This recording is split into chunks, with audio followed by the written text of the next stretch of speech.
그러면 제일 처음 지어진 고딕 양식의 성당은 어디예요?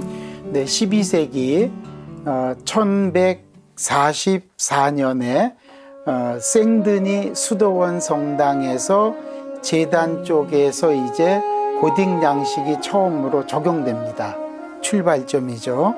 동쪽 제대 부분 쪽을 고쳐서 방사형 경당을 배치하였고, 그 다음에 스테인글라스를 통해서 경당 전체 부분을 고딕 양식으로 적용했습니다.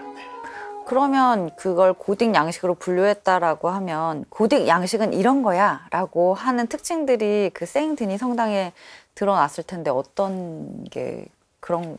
예, 실은 그 고딕 특징 치울 수 있는 그 세 가지 기술적인 요소가 있어요. 기술적인 요소요? 예, 네. 일단 첫째는 점도 아치라고 하는데, 아니면은 포인트 아치라고도 하거든요. 포인트 아치. 예. 네. 뾰족한. 네, 맞습니다. 그러니까 로마네스크에서 그냥 원형으로 아치 간단하게 했었잖아요. 지금 고딕에서는 창호 양 끝에, 좌우 끝에 여기에서 이렇게 원형을 그리고 하나 그리고 여기서 원형 하나 그리면은 원형들이 이렇게 만나잖아요. 뾰족하게 네. 되는 거. 예, 그겁니다. 네, 포인트 아치. 네, 네. 네. 네, 두 번째는 이제 리브 볼트라고 하는 것인데요. 이 리브 볼트는 고딕 양식이 빛을 창조해야 되기 때문에 이 빛을 가득히 받기 위해서 지붕도 가벼워지고 그 다음에 벽체도 좀 얇아져야 되는 거죠. 그래야 창문을 크게 만들 수가 있는 거죠. 그래서 이제 이러한 천장의 무게를 가볍게 하기 위해서 리브 볼트라고 부르는 갈비뼈 모양의 그런 어떤 이제 부재료를 사용해서 지붕을 떠받치게 하는 그것이 이제 리브 볼트. 그러니까 이제 로마네스크 양식에서 교체 볼트인데 교차 볼트, 이거보다 더 세분화된 아치가 형성이 되는 거죠. 그러니까 아까 교차가 한 번, 두 번 갔으면 네, 여러 개의 리브 볼트는 약간 좀 더 얼기설기 리브가 여기저기 힘을 리브가 받게. 이제 갈비뼈라는 그런 늑골이라는 그런 뜻이니까 더 많이 세분화된 이 아치가 구성이 되는 거죠. 네, 그러면 세 번째는 뭔가요? 예, 세 번째는 그 플라잉 버트레스라고 하거든요. 표현이 조금 재밌죠? 네. 그 고딕 성당 가보시면은 외벽에 이렇게 그 촘촘하게 이렇게 아치로 버팀목처럼 이렇게 막 돼 있는 요소들 뭔지 아시죠? 본 것 같은데. 그게 뭐냐면은 우선 로마네스크 양식 때 그 지어진 건물들 보시면은 이 위에서 내려오는 하종 그리고 옆으로 이렇게 막 밀어내는 그 힘이 있잖아요. 네. 그것 때문에 벽을 무지 두껍게 이렇게 버팀벽을 이렇게 설치했었어요. 네. 때문에 이제 그 큰 장으로 설치 못했어요. 그래서 지금 더 빛을 받으려고 하다 보니까 고민을 했겠죠. 어떻게 그거 해결을 할 수 있는지. 그래서 이 플라잉 버트레스 이렇게 설치를 했을 때 특히 옆으로 이렇게 밀어내는 그 힘을 받기를 위한 요소 이렇게 설치해가지고 두꺼운 버팀벽이 필요 없게 되는 거예요. 그러니까 고딕 때 사람들이 아직까지는 그 계산을 하는 그런 기술이 없었지만은 그래도 하정하고 이렇게 힘이 가는 것에 대한 이해가 깊어지는 거예요. 그래서 아주 그 슬림화된 그렇게 기둥만 보이고 사이사이 우리가 늘 상상하는 네. 이 화려한 창호. 네. 바로 여기 이런 것들 네. 설치가 되는 거죠. 아, 이 창을 넣기 위해서 굉장히 건축 기술이 발달을 한 거네요. 그렇죠. 첨도 아치, 그리고 리브 볼트, 네. 그리고 플라잉 버트레스. 네, 맞습니다. 이게 지금 고딕 건축의 새 요소. 이거 저 외웠어요. 굉장히 중요했고 그다음에 네, 이제 빛을 창조해야 되니까 네. 고딕 시대야말로 이제 성당 건축의 혁신이 이루어졌던 시기입니다. 중세 고딕 양식은 주로 수도원보다는 교구의 대성당이 많이 건축되어졌고 그다음에 기술자들도 수도사에서 전문 기술자로 교체가 되는 그런 시기였었고 그다음에 13세기, 14세기, 15세기는 그리스도교가 가장 이렇게 교세가 확장되었던 시기였기 때문에 하느님의 영광을 위해서 또 각 도시 간에 아름다운 대성당을 짓는 경쟁적인 요소에서 고딕 양식이 유럽 전체 각 도시에 많이 짓는 계기가 마련됐습니다. 네. 그러면 지금 시간 우리가 자세히 살펴볼 고딕 성당은 어디예요? 노틀담 대성당입니다. 노트르담, 그래서 우리의 어머니, 즉 성모님을 뜻하는 단어이죠. 네, 그 2019년에 전 뉴스에서 봤어요. 화재가 나서 아주 중요한 부분들이 소실이 됐다고. 네. 노틀담 대성당 화재 2주 전에 제가 성당을 방문하게 됐습니다. 중앙교차부에 있는 그 첨탑, 거기에서부터 이제 전기 누전으로 화재가 일어났고, 프랑스 전체 시민들이 매우 안타깝게 바라보는 모습이었습니다. 네. 네, 저도 애도하던 장면들이 기억이 나네요, 뉴스에서. 네. 네. 네, 그러면 이제 배치도부터 보시도록 하겠습니다. 네, 먼저 이제 화면에 보시면은 상공에서 바라본 전경입니다. 저 섬이 시태섬이라는 섬이고, 그 다음에 좌우측으로 센강이 흐르고 있죠. 그 다음에 이제 노틀담 대성당이 중간에 보이고 앞에 아주 굉장히 커다란 광장을 볼 수가 있습니다. 네, 그리고 이제 광장에서 찍은 노틀담 대성당의 광장과 정면도입니다. 보시면 이제 굉장히 넓은 광장이 있고, 그 다음에 출입문은 3개가 있습니다. 저 세 개의 출입문은 삼위일체 그런 의미를 상징적으로 담고 있고, 그 다음에 중앙 출입문과 좌우측의 출입문 상단에 석재로 된 조각 팀파눔이 있습니다.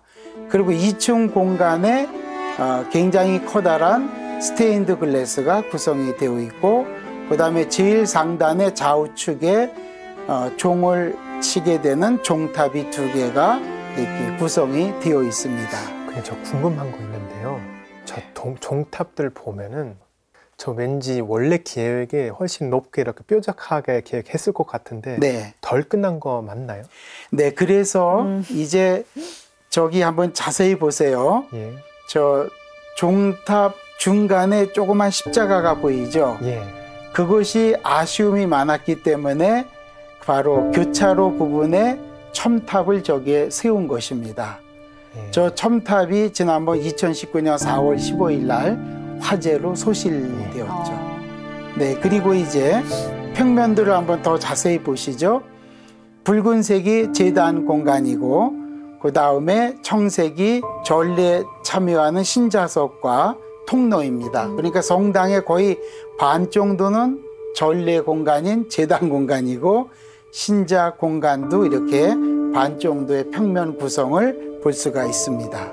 그 다음에 양옆에 이제 라틴 크로스에서 볼 수 있는 트란셉트가 양옆으로 좌우에 배치되어 있습니다. 네, 그리고 이제 정면도입니다. 출입문 상단에 있는 것이 팀파눔이라는 석재 조각입니다. 여기에도 이제 중앙에는 예수 그리스도를 조각했고, 좌우측에는 이제 많은 성인 성녀들, 이렇게 또 성경의 내용을 돌로 조각해 놓은 부분을 볼 수 있습니다. 네, 팀파늄 모양도 이렇게 조금 촛불 끝처럼 네, 약간 뾰족하네요. 반타원형의 모습인데 네. 끝부분은 조금 이렇게 뾰족한 구조를 보여주고 있죠. 그 다음에 중앙 출입문은 신자석으로 가는, 즉 전례 공간이고, 좌우측의 출입문은 통로 개념입니다. 그래서 이제 신자들이 좌우 통로 이용할 수 있게끔 그런 이렇게 평면 구성을 보여주고 있죠. 네, 드디어 장미창이 나왔는데요. 저희 세트에서 맨날 봐가지고 이게 어디서 나온 건가 때리셨군요. 궁금했거든요. 근데 장미창 하면은, 장미하면 저희는 성모님을 떠올리거든요. 그렇죠. 근데 그게 그 뜻이 아니라면서요. 장미창이 보통 로즈 윈도우라고 보통 말하고 있지 않습니까? 장미창. 그런데 실질적으로는 예수 그리스도를 상징하는 그런 뜻을 가지고 있습니다. 네, 고딕 성당에서 가장 중요한 것은 빛을 창조하는 공간이잖아요.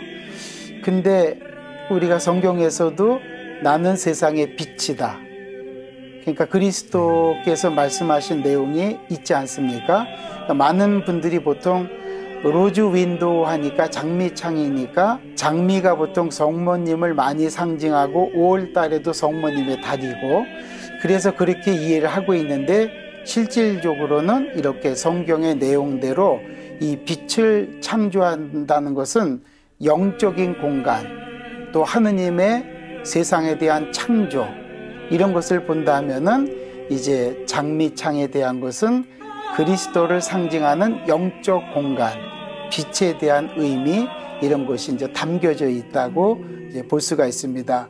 신성한 공간이기 때문에 성모님께 대한 상징보다는 신성한 빛의 창조, 빛의 공간 이것은 그리스도를 상징한다고 이제 볼 수 있는 내용이죠. 지금도 성당 하면은 네. 사실 거기 있는 작품보다는 스테인드 글라스가 통해서 비치는 그런 빛, 네네.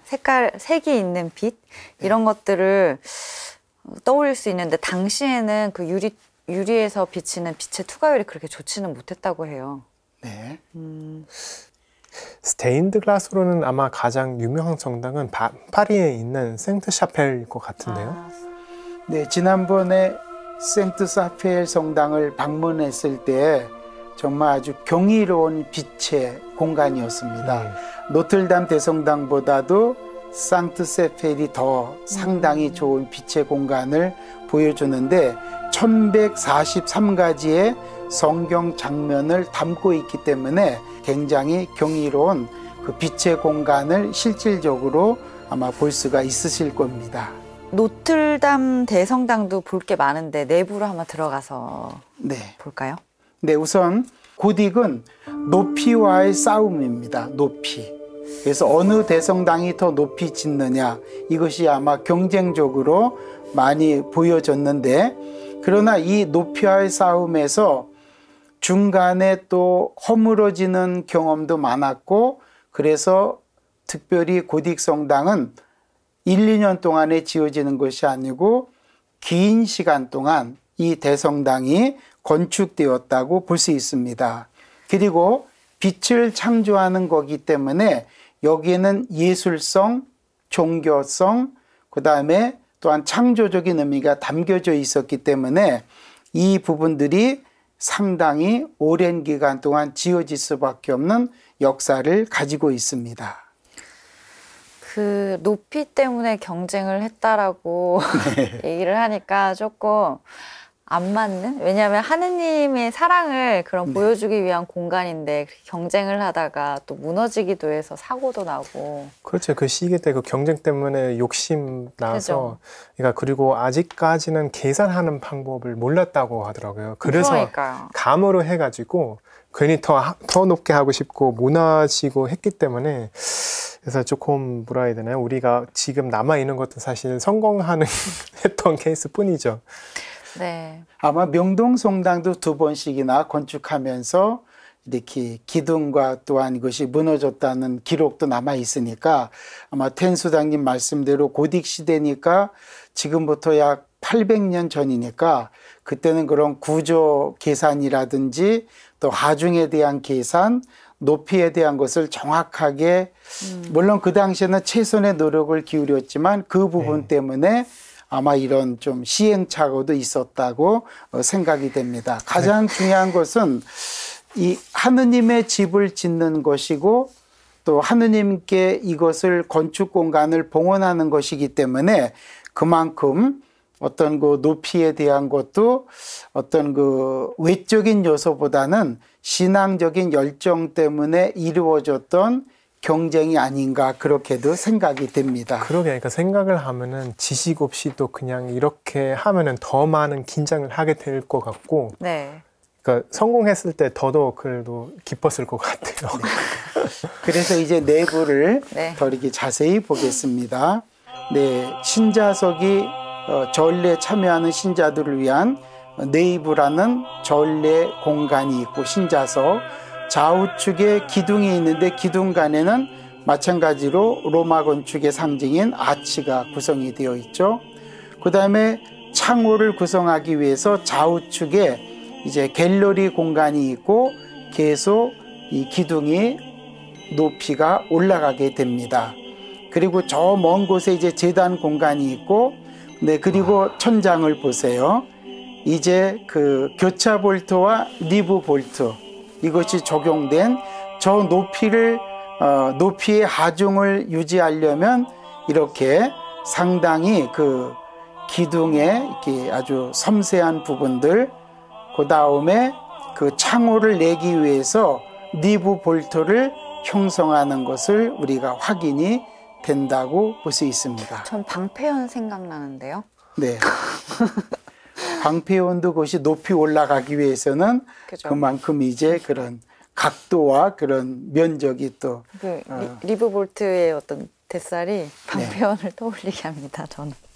네. 그리고 이것은 이제 그 라틴 크로스에서 예수님의 양팔에 해당되는 트란셉트 공간입니다. 트란셉트 양옆에 또한 커다란 문이 구성이 되는 것이죠.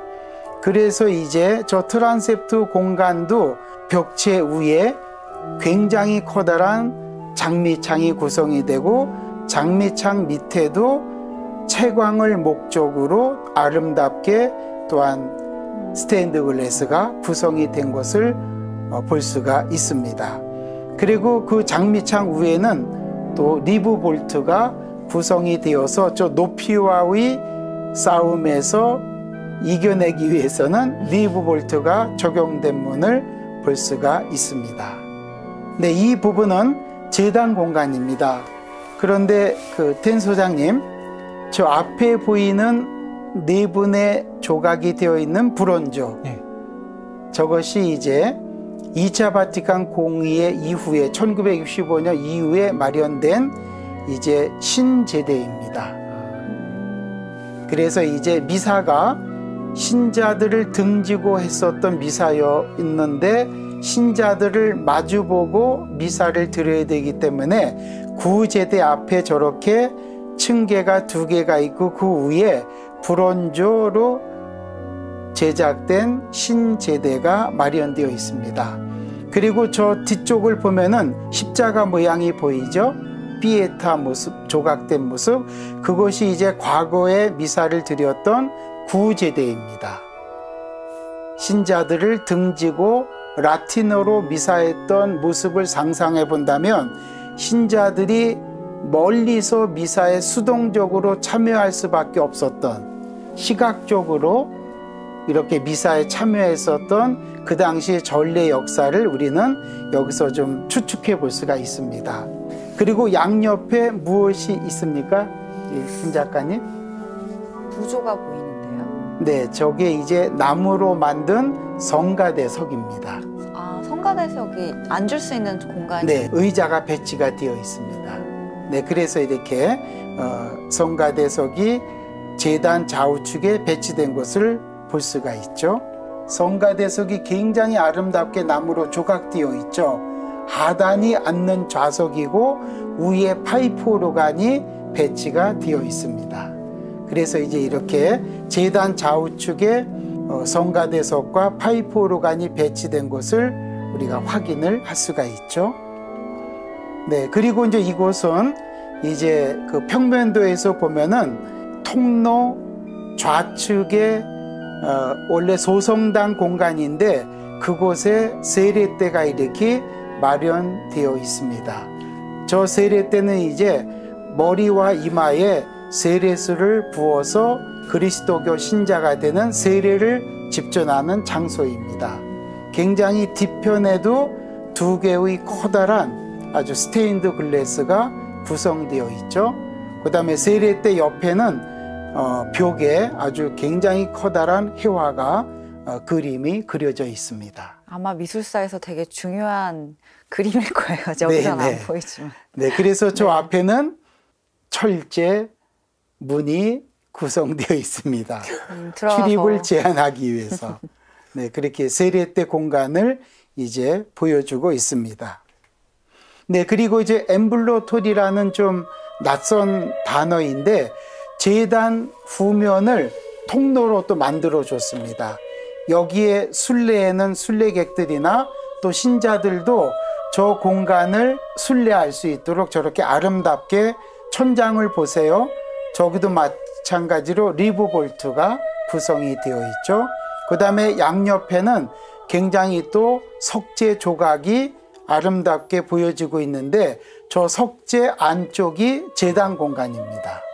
이렇게 순례객이나 신자들도 이 넓은 공간을 순례할 수 있도록 배려해 준 공간이라고 이제 확인을 해볼 수 있겠죠. 네. 네, 그리고 이것은 성물인데 아주 중요한 성물이죠. 바로 예수님께서 머리에 쓰셨던 사형 선고를 받으시고 이제 십자가의 길을 십자가를 지고 가시기 전에 머리에 쓰셨던 가시관. 그 가시관입니다. 그래서 이것이 노틀담 대성당에 모셔져 있는 아주 중요한 성물입니다. 네, 그리고 이제 노틀담 성당 앞에 광장이 굉장히 크게 구성이 되어 있는데 이 광장 밑이 바로 로마 시대 때 유적이 여기에 바로 있습니다. 이 시태섬이 이렇게 노틀담 성당만 지을 때만 그 공간이 있었던 것이 아니고 로마 제국이 갈리아 지방을 지배할 때 식민지 통치를 할 때 이 시태섬에 노틀담 성당 광장 그 지하에 이런 유적들이 있었기 때문에 지금도 계속 보존하고 있고 이렇게 복원을 하고 있는 모습을 이제 보여주고 있습니다.